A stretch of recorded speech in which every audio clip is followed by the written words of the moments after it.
Fala pessoal, beleza? Sejam muito bem-vindos ao canal de resenhas dos Perdidos no Tempo.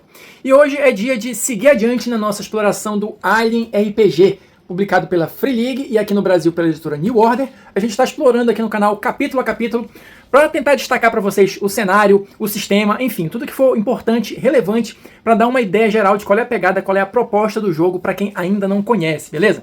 Quem está chegando agora não tem problema, não entre em pânico, tem uma playlist aqui exclusiva com todo o material que a gente já fez e ainda vai fazer sobre o Alien RPG, para você assistir com calma e depois, se quiser seguir viagem junto com a gente, já se inscreve aí no canal e ativa o sininho para não perder mais nenhum vídeo. Então olha só pessoal, quem está ligado no movimento, quem já está inscrito aqui no canal, deve lembrar que estamos atualmente no capítulo 7 do livro, tá? Uma Vida Difícil em Meio às Estrelas, esse é o nome do capítulo, e ele vai tratar de diversos aspectos de se viver no espaço, na fronteira, né, distante da Terra. No vídeo passado, a gente já abordou diversos aspectos mais práticos ali da vida cotidiana e tudo mais, de como é que é essa vida no espaço, e hoje a gente vai começar a partir deste ponto aqui, olha, o básico sobre naves espaciais. Todo livro, ou todo cenário de ficção científica, geralmente, ele tem uma parte ali mais técnica, vamos dizer assim, que vai trazer estatísticas, como é que funciona, como é que é a parte tecnológica, né, do cenário. Tem gente que gosta muito disso, tem gente que nem tanto. Eu confesso para vocês que essa não é muito a minha praia, mas como tem bastante gente que curte essa parte do livro, eu vou trazer aqui os aspectos gerais do que o capítulo vai tratar, mas tenham em mente que o livro vai ser muito mais detalhado, especialmente no aspecto técnico, do que eu vou passar aqui para vocês, tá? Aqui é só para dar aquela ideia geral do que é abordado em relação às naves espaciais, beleza? Então olha só, primeiro ele vai trazer aqui informações sobre classes e recursos da nave, que seriam como se fosse o início, né, das estatísticas. O que você precisa saber para entender como é que funcionam as naves em termos de sistema. Então olha só, quais são os recursos que as naves têm? Componentes principais, características centrais presentes em quase todas as naves, como passadiço, reator, motor, anteparas, ou seja, as seções, eu acho, né, que dá para chamar assim, da nave. Os módulos internos, funções opcionais dentro do casco da nave. Elas podem ser removidas ou substituídas. A gente vai falar um pouquinho mais sobre essa questão dos módulos internos mais para frente um pouquinho, então só guarda essa informação aí. Temos também armamentos, armas ofensivas e contramedidas defensivas. E por fim teremos as atualizações. São apenas isso, melhorias e acréscimos de vários tipos.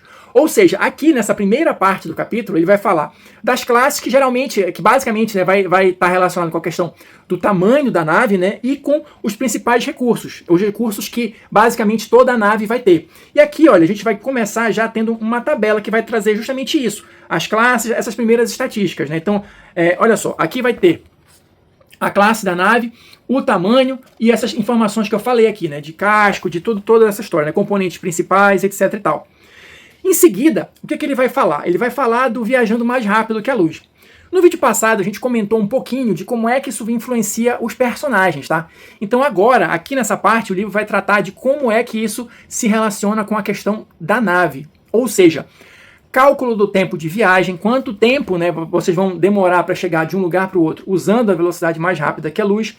E a questão, claro, que em algum momento deve surgir no seu jogo, que é forçar o motor. Então aqui ele já começa a falar um pouquinho dessa questão mais técnica, de como é que você vai fazer esses cálculos e quais são os testes que você vai fazer caso você deseje forçar o motor. Obviamente isso vai ter consequências, a nave pode falhar, coisas nesse sentido, mas isso tudo é descrito aqui em detalhes no livro, beleza? Na sequência, o livro vai trazer aqui, olha, quais são os atributos da nave espacial. A nave vai ter suas próprias características, sua própria ficha e tal, então ela tem os atributos. Quais são eles? Teremos aqui a classificação do mais rápido que a luz, indica quantos dias leva para a nave viajar 1 parsec. A assinatura determina quão difícil é para os inimigos travarem os sensores na sua nave. Só dando um pequeno spoiler aqui, no próximo vídeo provavelmente a gente vai ter uma parte aqui desse capítulo falando sobre combates espaciais, tá? Então, quem curte isso aí, fica ligado que no próximo vídeo abordaremos esse tema com mais detalhes. Temos aqui, seguindo nos atributos, temos aqui os propulsores, tá? A modificação que você obtém, de novo, aqui coisas de sistema, né? Nas suas rolagens de pilotagem ao manobrar uma nave. Casco, quanto dano a nave pode sofrer antes de ficar avariada. E aqui só um detalhe interessante, assim como Os ferimentos, quando você tem ferimentos graves, você joga lá numa tabela para saber o que acontece com o seu personagem, a mesma coisa vai acontecer aqui com as naves, tá? Elas vão ter tabelas específicas para você jogar para ver o que foi avariado nela. Então, só um pequeno spoiler também. Seguindo aqui, temos armadura, né, o valor de armadura da nave, para ela aguentar mais dano. Armamentos, o número de armamentos de cada tamanho com os quais a nave pode ser equipada. E por fim, os módulos, o número de módulos internos de cada tamanho que a nave pode conter. Ou seja, só rapidinho aqui para a gente fechar, atributos das naves. A classificação do mais rápido que a luz, a assinatura, propulsores, casco, armadura, armamentos e módulos. Avançando aqui, só um ponto que eu acho interessante de destacar com vocês rapidinho, ele coloca aqui, sua própria nave, deixa eu mostrar para vocês, é um tópico pequeno, tá? E também uma desculpa para eu mostrar a arte aqui que eu achei legal também, não sei se dá para ver direito, enfim.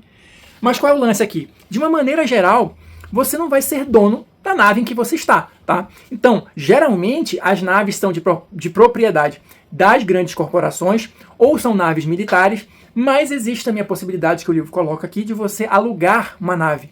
Ou, dependendo do seu ramo de atividades ali, você conseguir de forma lícita ou ilícita juntar dinheiro suficiente para comprar a sua própria nave, tá? Mas essa é uma possibilidade mais remota, segundo o livro coloca aqui. Então, só queria destacar esse ponto aqui que o livro coloca em relação à propriedade das naves. Porque geralmente quando a gente está jogando, né, sci-fi, que a gente tem uma nave, a ideia geral é de que os personagens são os donos da nave, tá? Aqui no Alien geralmente não é assim que acontece, isso, claro, pode ter repercussões na sua história. Avançando aqui no capítulo, a gente vai ter o próximo tópico, que são os componentes centrais. Aqui a gente já entra na parte mais técnica mesmo da questão das naves, dizendo que os componentes centrais são aquilo que basicamente toda nave tem. E aqui ele vai descrever de maneira bem sucinta, né, um parágrafo basicamente para cada um desses componentes, mas só para a gente ter uma ideia geral do que as naves têm. Então, o casco, do que ele é formado, né, a armadura da nave, o passadiço, né, que é o cérebro da nave, os sensores, que tipos de sensores a nave vai ter, o que eles podem detectar e tal, se eles são sensores ativos, passivos, tudo isso. A matriz de comunicação, né, para conseguir enviar e receber mensagens na comunicação interestelar, como eles chamam aqui, né? A questão do reator, como é que ele vai funcionar, aqui umas coisas mais técnicas também. Os propulsores subluz e as unidades de deslocamento. Então esses são os componentes centrais que basicamente toda a nave tem. Mas o que eu acho mais interessante é o que vem em seguida, que são os tais módulos internos, tá? Esses módulos internos, eu vou até ler esse trechinho para vocês aqui, olha só. São fornecidos em tamanhos diferentes e são divididos em categorias de tamanho, tá? Ou seja, trocando em miúdos aqui, como é que isso vai funcionar? Esses módulos internos vai ser aquilo que a sua nave vai ter de diferente, né? Porque se os componentes centrais, basicamente toda a nave tem, ela vai se diferenciar e você vai poder montar o seu quebra-cabeças ali da nave, né, com os módulos internos. E essa questão do tamanho vai fazer toda a diferença, porque de fato é como se fosse um quebra-cabeça. Você tem que levar em consideração primeiro a classe da nave, que aí vai dizer qual é o tamanho da nave, tá? A partir disso, ela vai te dizer, o livro vai te dizer aqui quantos espaços, quantos slots, vamos colocar assim, ela tem para você preencher com esses módulos internos aqui, tá? E a capacidade dos módulos também vai influenciar nisso. Olha só, um módulo do tamanho 1 é do tamanho de um veículo pessoal, enquanto que os módulos tamanho 5 são do tamanho de grandes edifícios. Uma nave pode suportar um certo número de módulos de cada tamanho. Ou seja, por isso que eu estou falando, é como montar um quebra-cabeça mesmo. Dependendo da nave que você tem acesso, dependendo da classe, do tamanho da nave, você vai ter X espaços para preencher com esses módulos. E talvez você não consiga colocar todos os módulos que você quer ou todos do tamanho que você quer. Então, só para a gente ter uma ideia geral aqui também, alguns exemplos de módulos, tá? O livro vai trazer uma página aqui com as informações iniciais e aqui, na parte de trás, olha, uma tabela aqui, descendo no detalhe aqui do tamanho do módulo, tá? Então, só para dar um exemplo aqui, que eu acho que fica mais claro, tem um módulo que chama purificador de ar. Você já pode imaginar para que ele serve, né? Se você tiver um módulo tamanho 1, ele serve até 10 pessoas, tá? Tamanho 2, até 50 pessoas. Ou seja, dependendo do tamanho da nave, é imprescindível que você tenha um módulo de purificador de ar do tamanho adequado. E isso aí já vai consumindo o espaço da nave, entendeu? Então, o raciocínio basicamente é esse. É você montar o quebra-cabeça ali com os módulos que sejam mais úteis do tamanho que couber na nave, do tamanho do espaço que tiver disponível, tá? Então, além dos purificadores de ar, o que a gente vai ter aqui? Inteligência artificial, compartimento de carga, qual é o tamanho, a quantidade de carga, né, que a nave pode levar, acoplagem umbilical, né, aquela câmara de ar para você acoplar em outras naves. Se for uma nave bem grande, ela pode ter um hangar, refeitório, guindaste de resgate, laboratório de ciência, compartimento de veículos, ou seja, cada uma dessas possibilidades vai dizendo ali, claro, isso vai variar de acordo com o tamanho da nave, com a finalidade que aquela nave tem. Então, se eu sou um caminhoneiro espacial, provavelmente eu vou ter a maior capacidade de carga possível. A minha tripulação vai ser pequena, então eu preciso de um pequeno purificador de ar, e assim por diante. Esse é o raciocínio que você tem que desenvolver na hora de montar a sua espaçonave aqui no Alien RPG. Seguindo adiante, olha, só mostrar para vocês, ele começa aqui uma série de tabelas e tal, mas ele vai começando já a colocar aqui, olha, as ilustrações das naves, tá? Pra gente ter uma ideia. E aqui com todas as informações necessárias. Então, por exemplo, essa aqui, quais são os módulos internos que ela tem, qual é a classificação MRL dela, propulsores, atualizações, etc e tal. Então, o livro, embora seja essa parte bem técnica, ele vai dando exemplos, ele vai colocando todas as tabelas ali. Então, quem curte essa parte, com certeza vai gostar da maneira como as informações estão dispostas aqui. Porque se eu, que nem sou muito fã dessa parte, achei interessante algumas informações bacana, imagina quem curte isso. Na sequência, olha, a gente vai ter aqui uma parte também só sobre armamentos. Quais são os armamentos e quais são as contramedidas, né, defensivas que são possíveis de se ter aqui no cenário do Alien. Então, também só passando aqui geral. Mísseis, canhão de plasma, arma de feixe de partículas, minas orbitais, armas nucleares, matriz laser, drones de sensor e chamarizes de sensor, aqui nas contramedidas já. Também, olha, cada uma delas aqui vai estar descrita na tabela com todas as estatísticas, né, de dano e tal, as informações pertinentes, o tamanho, etc e tal. E uma coisa que é interessante de comentar também é o seguinte, claro, você não vai conseguir, ou pelo menos não é tão fácil assim, você fazer uma nave aumentar de tamanho, né, ela expandir para caber mais coisas, para caber mais módulos. Isso é possível? Até mas é a coisa mais difícil de se conseguir e menos prática, tá? Então o livro trabalha muito também com a questão das atualizações. Então aqui ele vai dar uma ideia, geral de que tipo de atualizações você pode fazer na nave e o que isso vai trazer de benefício, tá? Em termos de regrinhas, em termos de sistema. Então, de novo, só para exemplificar, a gente vai ter aqui anteparas blindadas, sensores aprimorados, módulos externos, propulsor superpotente, capacidade de aterrissagem planetária, tecnologia de furtividade, etc e tal. Então, uma série de outras coisas que você pode melhorar, acrescentar na sua nave.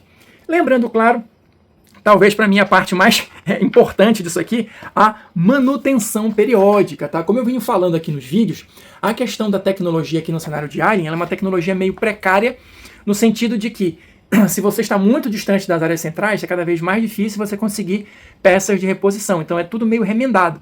Se você não faz a manutenção periódica, pior ainda, porque as coisas podem falhar. Então isso tudo está coberto aqui pelas regras, as coisas podem falhar no meio da viagem, no meio de um combate, ou seja, dentro do possível, dentro das condições que se apresentarem, é sempre recomendável fazer a manutenção periódica.